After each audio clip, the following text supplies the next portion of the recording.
당신은 돈이 그대로 거기 있다고 생각합니다. 계좌에, 주식에, 지금 내가 들고 있는 자산에. 하지만 지금 이 순간에도 그중 일부는 조용히 당신을 떠나고 있을 수 있습니다. 당신이 더 많이 써서도 아니고 당신이 잘못된 결정을 해서도 아닙니다. 단지 어떤 것 하나가 당신이 보지 못하는 사이에 돈의 흐름을 바꾸고 있기 때문입니다.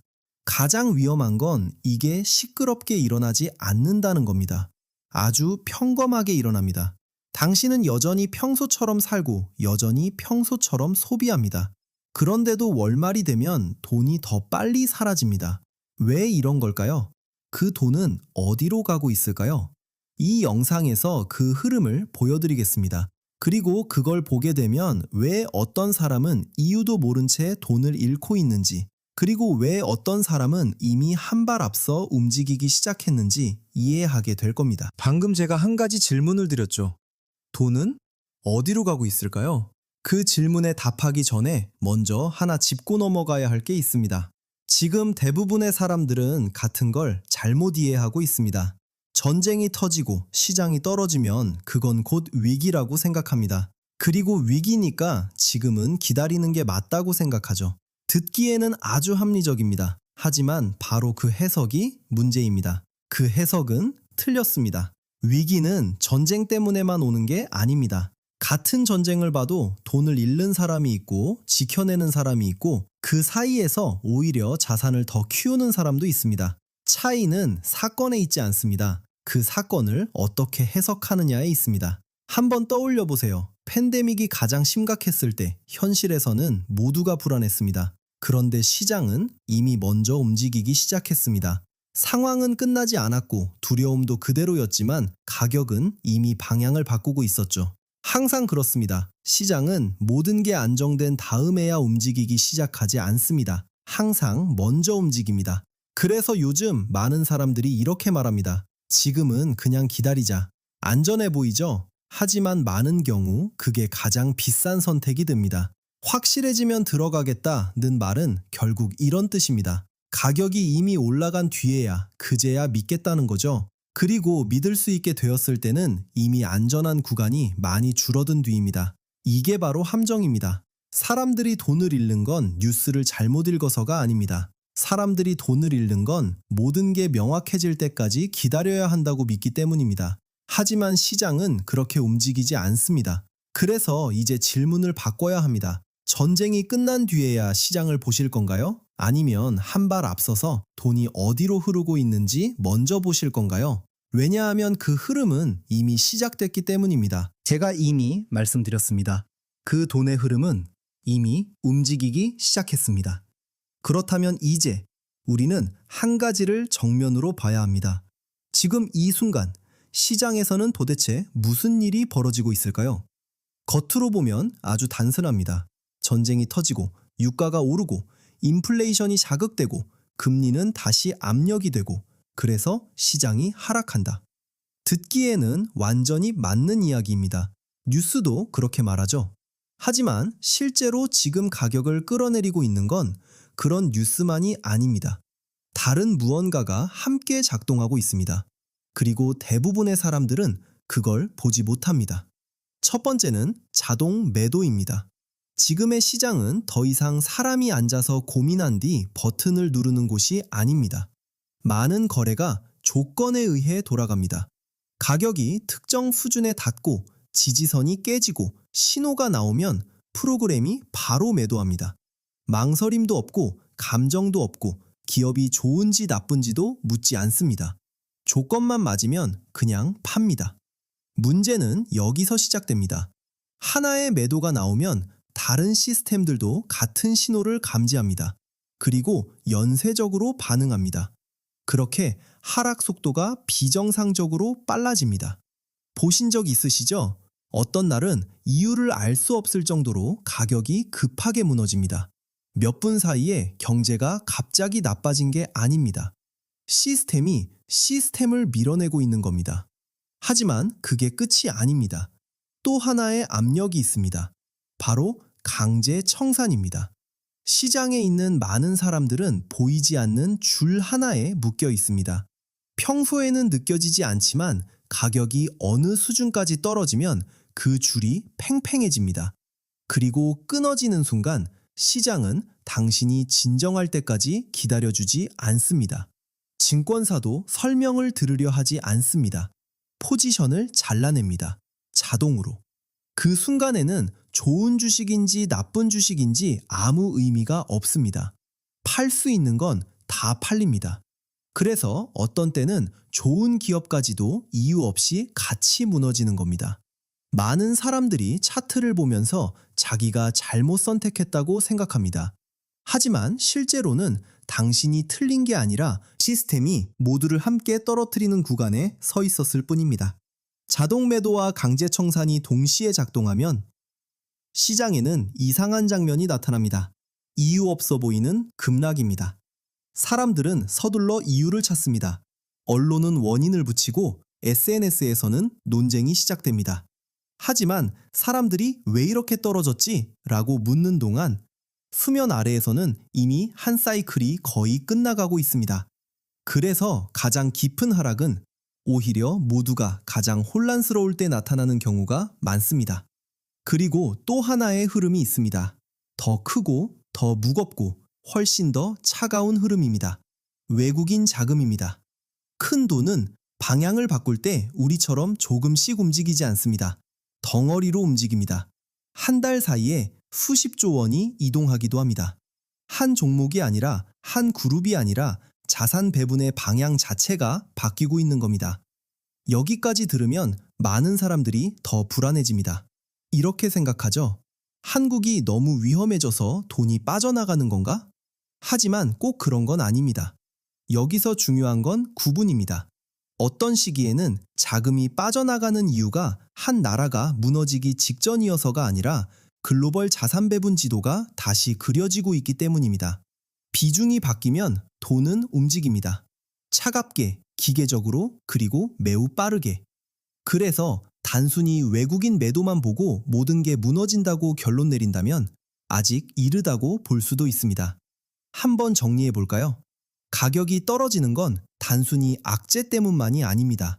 시스템이 스스로 팔고 강제 청산이 나오고 큰 자금이 방향을 바꾸고 있기 때문입니다. 다시 말해 이번 하락은 본질이 무너진 결과라기보다 시스템이 만들어낸 압력입니다. 이런 압력이 나타나면 좋은 주식도 떨어지고 나쁜 주식도 떨어지고 대형주도 같이 떨어집니다. 겉으로 보면 다 똑같아 보입니다. 그래서 지금 이 시점에 가격만 보고 옳고 그름을 판단하면 틀릴 가능성이 큽니다. 시장은 지금 본질보다 더 시끄러운 장면을 보여주고 있습니다.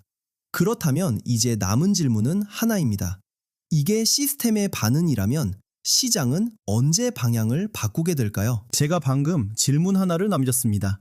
이 상황에서 시장은 언제 방향을 바꿀까요? 대부분의 사람들은 비슷하게 생각합니다. 전쟁이 먼저 끝나야 하고, 불안이 가라앉아야 하고, 모든 게 더 명확해져야 한다고요. 그때가 되어야 들어갈 타이밍이라고 생각합니다. 아주 합리적으로 들립니다. 하지만 바로 그 합리성 때문에 많은 사람들이 거기에 갇혀 있습니다. 왜냐하면 시장은 그렇게 움직이지 않기 때문입니다. 시장은 모든 게 끝날 때까지 기다리지 않습니다. 총성이 완전히 멈출 때까지도, 마지막 뉴스가 나올 때까지도, 당신이 안심할 때까지도 기다리지 않습니다. 그보다 먼저 방향을 바꿉니다. 단지 리스크가 사라질 때가 아니라 사람들이 그 리스크에 익숙해지기 시작하는 순간에 방향을 바꿉니다. 이 지점을 많은 사람들이 놓칩니다. 처음에는 모두가 두려워합니다. 정보는 부족하고 뉴스는 뒤섞여 있고 이 상황이 얼마나 갈지 아무도 모릅니다. 그래서 가격이 빠르게 떨어집니다. 현실이 나빠져서만이 아니라 사람의 뇌가 앞으로 무슨 일이 일어날지 모르는 상태를 버티지 못하기 때문입니다. 그런데 어느 순간이 옵니다. 아주 묘한 순간입니다. 같은 뉴스인데도 이전처럼 사람들을 놀라게 하지 않습니다. 같은 리스크인데도 시장 전체가 이전처럼 흔들리지 않습니다. 사람들은 여전히 그걸 알고 있지만 조금씩 익숙해지기 시작합니다. 그리고 그 시점부터 시장은 예전처럼 떨어지지 않습니다. 반드시 강하게 반등하는 것도 아닙니다. 영화처럼 극적인 반전이 항상 나오는 것도 아닙니다. 어떤 때는 그냥 더 이상 떨어지지 않습니다. 그리고 조용히 방향을 바꿉니다. 이게 얼마나 중요한지 느껴지시나요? 시장은 말로 신호를 주지 않습니다. 악재에 대한 반응이 약해지는 걸로 먼저 보여줍니다. 뉴스는 여전히 나쁩니다. 하지만 가격은 이전처럼 반응하지 않습니다. 그게 신호입니다. 팬데믹 때도 같았습니다. 현실에서는 사람들이 여전히 두려워했고 확진자는 계속 늘고 나쁜 뉴스는 계속 쏟아졌습니다. 그런데 시장은 어땠을까요? 이미 먼저 움직이고 있었습니다. 상황이 끝나서가 아니라 두려움이 더 이상 새롭지 않았기 때문입니다. 함정은 바로 여기 있습니다. 사람은 항상 확실해질 때까지 기다리고 싶어 합니다. 더 명확해질 때까지, 더 안정될 때까지, 말로 설명할 수 있을 때까지. 하지만 설명이 가능해지는 순간에는 가격이 이미 한참 앞서가 있는 경우가 많습니다. 다시 말해, 확실해지면 들어간다는 말은 많은 경우 늦게 믿겠다는 말과 같습니다. 그래서 많은 사람들이 시장이 떨어질 때는 가만히 있고 시장이 올라갈 때는 뒤늦게 쫓아갑니다. 내려갈 때는 손을 못 대고 올라갈 때는 놓칠까봐 불안해합니다. 익숙한 모습이죠? 문제는 그들이 똑똑하지 않아서가 아닙니다. 시장이 한 번도 약속한 적 없는 것, 그걸 기다리고 있기 때문입니다. 확실함. 그래서 이제 질문을 다시 바꿔야 합니다. 시장이 방향을 바꾸는 시점이 리스크가 사라질 때가 아니라 사람들이 그 리스크에 익숙해지기 직전이라면 우리는 무엇을 봐야 할까요? 그리고 그 순간 직전에 돈은 어디로 흐르기 시작할까요? 방금 제가 질문을 하나 남겼죠? 시장이 리스크에 익숙해지기 직전, 우리는 무엇을 봐야 할까요? 답은 사실 하나입니다. 돈이 어디로 흐르고 있는지를 봐야 합니다. 시장은 시끄러울 수 있고 뉴스는 혼란스러울 수 있고 감정은 크게 흔들릴 수 있습니다. 하지만 큰 돈은 아무데나 움직이지 않습니다. 갈 수밖에 없는 곳으로 갑니다. 그리고 그곳이 바로 핵심 자산입니다. 거창하게 들릴 수 있지만 사실은 단순합니다. 위기가 오면 사람들은 먼저 현금을 찾습니다. 맞는 반응입니다. 하지만 그건 아주 잠깐입니다. 그 다음에는 돈이 다시 한 곳으로 모입니다. 가장 크게 떠드는 곳도 아니고 사람들을 가장 흥분시키는 곳도 아닙니다.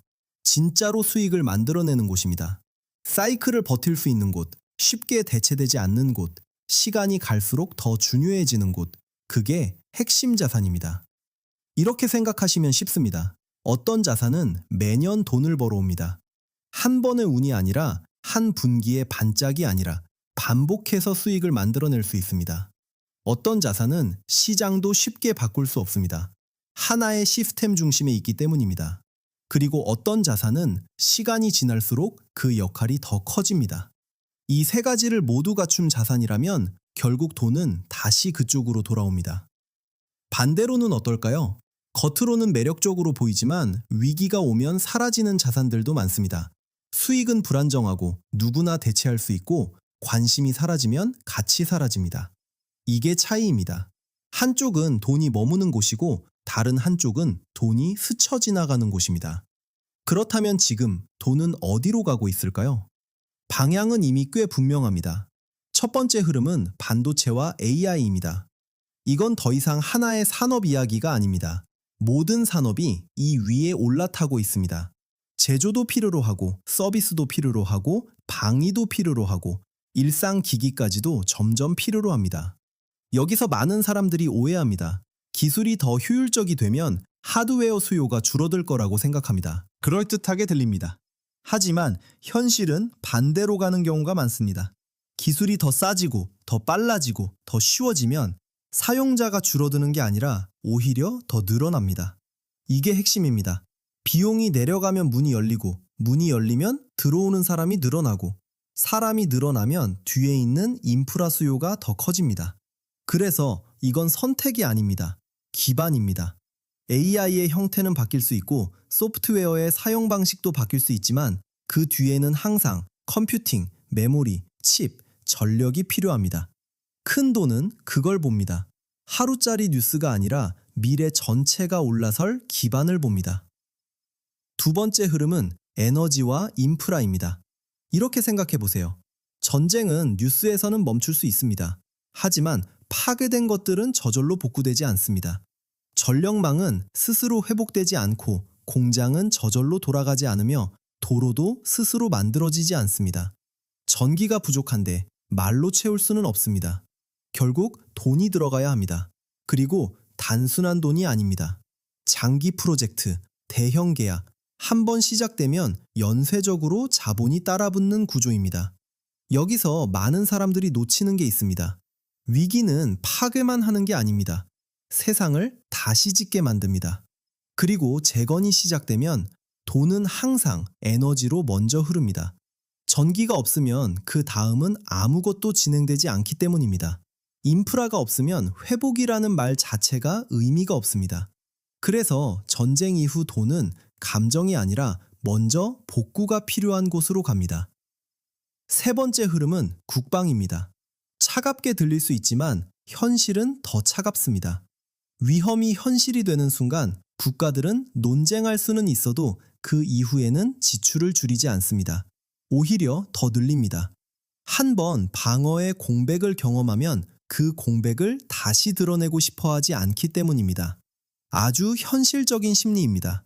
집에 도둑이 들면 문을 더 단단히 잠그는 것처럼 국가도 불안을 겪고 나면 더 준비합니다. 돈을 쓰고 싶어서가 아니라 준비하지 않았을 때의 비용이 너무 크기 때문입니다. 그래서 상황이 진정된 이후에도 국방 관련 자금은 사라지지 않습니다.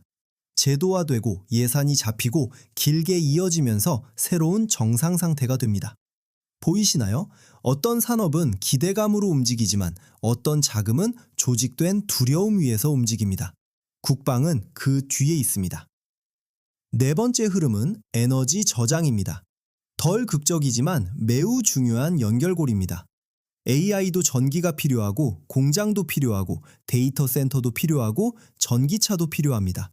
사회가 디지털화될수록 안정적인 전력은 더 중요해집니다. 하지만 전기를 생산하는 것만으로는 부족합니다. 저장하지 못하면 확장할 수 없습니다. 발전을 늘릴 수는 있고 에너지 전환을 이야기할 수도 있고 차세대 인프라를 말할 수도 있습니다. 하지만 저장이 안 되면 어딘가에서 반드시 막히게 됩니다. 그래서 이 흐름은 가장 화려하지는 않지만 완충 역할을 합니다. 충격을 흡수하고 전체 시스템이 끊기지 않도록 지탱합니다. AI에서 시작해 전쟁을 거치고 재건을 지나 산업으로 이어지는 모든 흐름이 결국 전력으로 모입니다. 그리고 그 전력을 저장하지 못하면 성장은 중간에서 멈춥니다. 정리해 보겠습니다.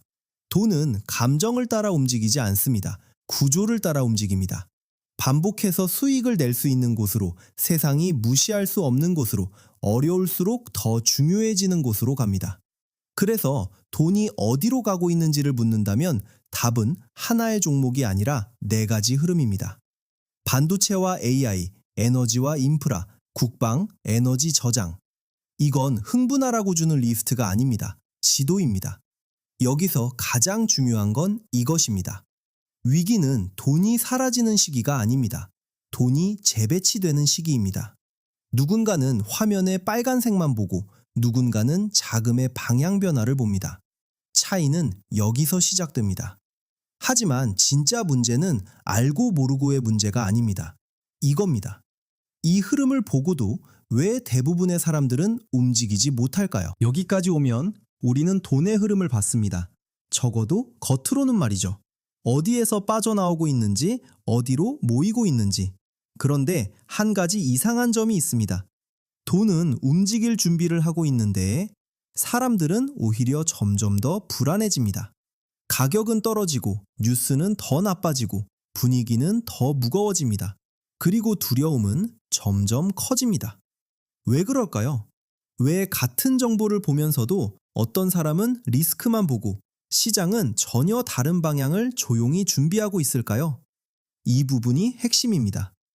최근 이런 종류의 뉴스가 있습니다. 새로운 기술이 나오고 AI 성능이 급격히 좋아지고 처리 속도가 빨라지고 필요한 자원이 줄어든다는 이야기. 그런데 많은 사람들이 이걸 바로 악재로 받아들입니다. 생각은 단순합니다. 기술이 더 효율적이면 칩도 덜 필요하고 메모리도 덜 필요하고 인프라도 덜 필요할 거라고요. 필요가 줄면 수요도 줄어든다. 논리적으로 맞아 보입니다. 그래서 많은 사람들이 바로 믿어버립니다. 하지만 현실은 대부분 반대로 움직입니다. 어떤 것이 더 빠르고 더 싸지고 더 쉬워지면 사람들이 덜 쓰는 게 아니라 더 많이 쓰기 시작합니다. 주변을 보면 바로 알 수 있습니다. 비싸면 일부만 쓰지만 가격이 내려가고 장벽이 사라지면 사용자가 늘어납니다.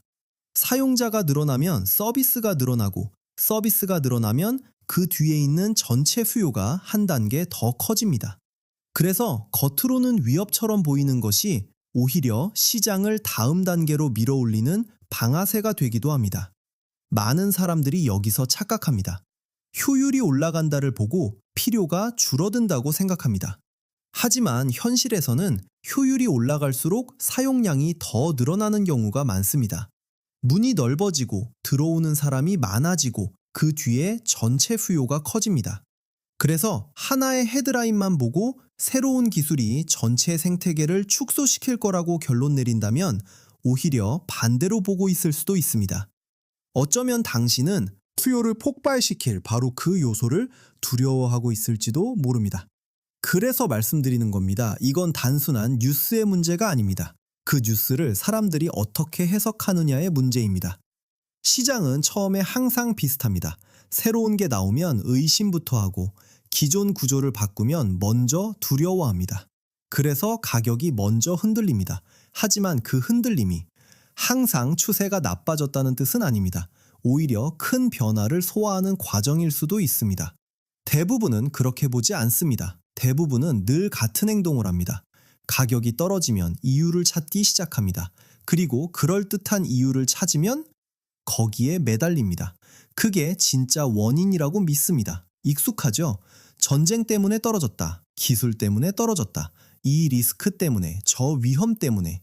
항상 설명은 아주 빠르게 붙습니다. 하지만 중요한 건 이겁니다. 많은 경우 그 설명이 가격을 먼저 움직인 원인이 아닙니다. 가격이 움직인 뒤에 뒤늦게 붙은 이야기일 뿐입니다. 다시 말해 가격이 먼저 움직이고 설명은 나중에 따라옵니다. 그리고 그 설명이 충분히 그럴듯하면 대부분은 그걸 진실로 믿습니다.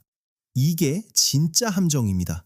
데이터의 함정이 아니라 해석의 함정입니다. 정보가 없는 게 아닙니다. 그 정보가 당신의 두려움을 먼저 통과한 뒤 이성으로 들어오는 겁니다. 그래서 지금 가장 중요한 건 더 많은 뉴스를 찾는 것도 아니고 더 자극적인 제목을 듣는 것도 아닙니다. 이 질문을 바꾸는 겁니다. 지금 내가 두려워하는 것이 정말로 악화되고 있는 것인가? 아니면 시장이 어떤 변화를 두려움의 언어로 풀어내고 있는 것 뿐인가? 왜냐하면 틀린 걸 두려워하면 맞는 걸 놓치게 되기 때문입니다. 그리고 깨달을 때쯤이면 가격은 이미 다른 곳에 가 있을 수 있습니다. 그래서 지금 진짜 질문은 이겁니다. 두려움이 만들어지고 있을 때, 뉴스가 가장 불안한 방향으로 해석되고 있을 때, 그 순간에 당신은 무엇을 하고 있습니까? 여기까지 오면 우리는 돈의 흐름도 충분히 봤고, 두려움에 대해서도 이야기했고, 시장이 사람을 어떻게 흔드는지도 봤습니다. 이제는 이해의 문제가 아닙니다. 선택의 문제입니다. 두려움이 만들어지고 악재가 화면을 덮고 모두가 더 기다려야 한다고 말할 때 그 순간에 당신은 무엇을 하고 있습니까? 만약 답이 잘 모르겠다라면 바로 지금 아주 단순한 행동 프레임이 필요합니다. 복잡할 필요 없습니다. 세 가지만 보면 됩니다.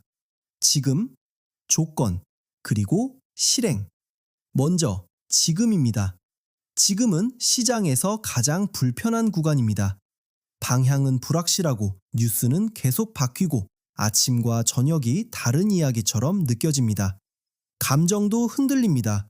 어느 날은 전부 팔고 싶고 또 어느 날은 팔자마자 반등할까봐 두렵습니다. 많은 사람들이 딱 이 구간에 있습니다. 그래서 첫 번째로 해야 할 일은 들어가는 게 아니라 포지션을 정리하는 겁니다. 이미 충분한 수익을 준 자산이 있다면 그중 일부는 지키는 걸 고민해야 합니다. 포트폴리오가 너무 빽빽하다면 공간을 만들어야 합니다. 현금이 너무 적다면 그걸 늘려야 합니다. 무너질 것 같아서가 아니라 이런 구간에서는 여유가 있는 사람이 더 잘 보이기 때문입니다. 많은 사람들이 여기서 실수합니다. 겁이 나서 전부 팔아버리거나 아예 아무것도 못하고 그대로 멈춰버립니다. 한쪽은 기회를 너무 빨리 놓치고 다른 한쪽은 준비 없이 시장에 끌려갑니다. 둘 다 지칩니다. 둘 다 당신을 약하게 만듭니다. 그래서 분명히 해야 합니다. 지금은 공격 구간이 아닙니다. 준비 구간입니다. 용기를 증명하는 구간이 아니라 게임에 남아있기 위한 구간입니다. 그렇다면 언제 움직여야 할까요? 이게 핵심입니다. 전쟁이 언제 끝나는지가 아니라 뉴스가 언제 좋아지는지가 아니라 시장이 언제 두려움을 소화했는지를 보는 겁니다. 첫 번째 신호는 말이 아니라 가격에 있습니다. 가격이 더 이상 강하게 떨어지지 않고 같은 악재에도 반응이 약해질 때, 그때 시장은 이렇게 말하고 있습니다. 두려움이 더 이상 새롭지 않다고. 이게 첫 번째 조건입니다. 뉴스가 좋아지는 게 아니라 가격이 악재에 무뎌지는 것. 두 번째 조건은 사람들의 감정입니다. 사람들이 더 이상 놀라지 않고 예전에는 충격이었던 것들이 익숙한 이야기가 될 때, 두려움이 극단적인 반응을 만들지 못할 때, 시장은 이미 다른 구간으로 넘어가고 있는 경우가 많습니다. 처음에는 모두가 위기를 말합니다. 그런데 시간이 지나면 사람들은 그 이야기에 지치기 시작합니다. 리스크가 사라져서가 아니라 익숙해졌기 때문입니다. 그리고 그 순간부터 가격의 움직임도 달라집니다. 세 번째 조건은 흐름입니다. 돈이 다시 모이기 시작해야 합니다. 크게 티나지 않아도 됩니다. 폭발할 필요도 없습니다. 하지만 분명히 보일 정도로 이전에 말한 그 방향으로 다시 모여야 합니다.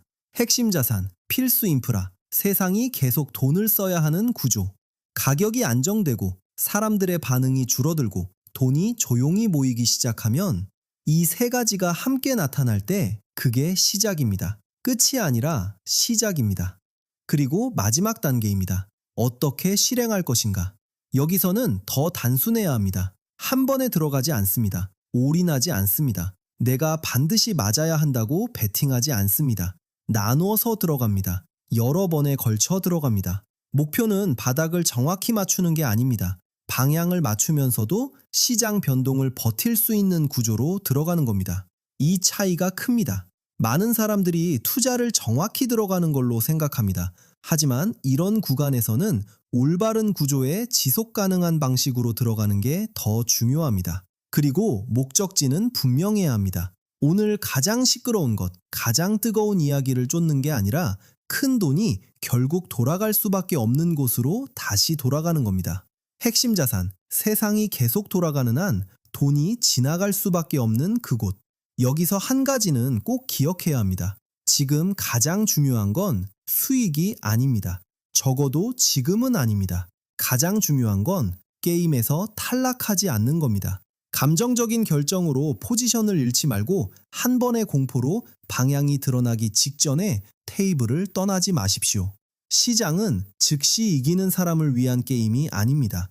끝까지 남아있는 사람을 위한 게임입니다. 현금을 가진 사람, 규율을 지키는 사람, 흔들리지 않고 보는 사람, 결국 남아있는 사람이 선택할 수 있습니다.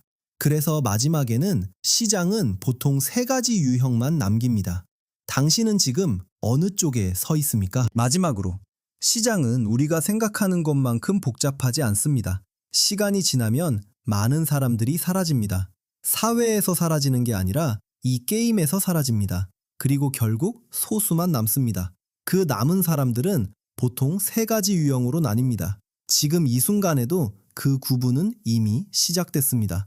당신이 느끼지 못할 수도 있지만 그건 매일의 반응 속에서 이미 드러나고 있습니다. 첫 번째 유형은 시장에 끌려가는 사람입니다. 이미 본 적 있을 겁니다. 혹은 당신도 그랬던 적이 있을 겁니다. 이 사람들은 타이밍을 선택하지 않습니다. 가격이 대신 선택합니다. 시장이 떨어지면 두려워합니다. 더 잃을까봐, 틀렸을까봐, 더 나빠질까봐. 그래서 팝니다. 시장이 올라가기 시작하면 다른 감정이 올라옵니다. 이제는 손실이 아니라 놓칠까봐 두렵습니다. 그래서 다시 삽니다. 이해해서가 아니라 뒤처지기 싫어서입니다. 이렇게 됩니다. 내릴 때는 놓고 오를 때는 쫓아갑니다. 익숙하죠? 겉으로 보면 계속 행동하는 것처럼 보입니다. 하지만 실제로는 결정이 아닙니다. 반응입니다. 두 번째 유형은 멈춰있는 사람입니다. 팔지도 않고 사지도 않습니다. 뭔가는 해야 한다는 걸 알고 있고 이대로 두면 안 된다는 것도 압니다. 그런데 생각할수록 더 복잡해지고 뉴스를 볼수록 더 결정하기 어려워집니다. 그래서 가장 안전해 보이는 선택을 합니다. 조금만 더 기다려보자. 하나만 더 확인해보자. 신호가 하나 더 나오면 움직이자. 그런데 이상하게도 기다릴수록 더 무거워지고 미룰수록 더 움직이기 어려워집니다. 겉으로 보면 차분해 보일 수 있습니다. 하지만 안에서는 조금씩 끌려가고 있습니다. 행동으로가 아니라 지연으로.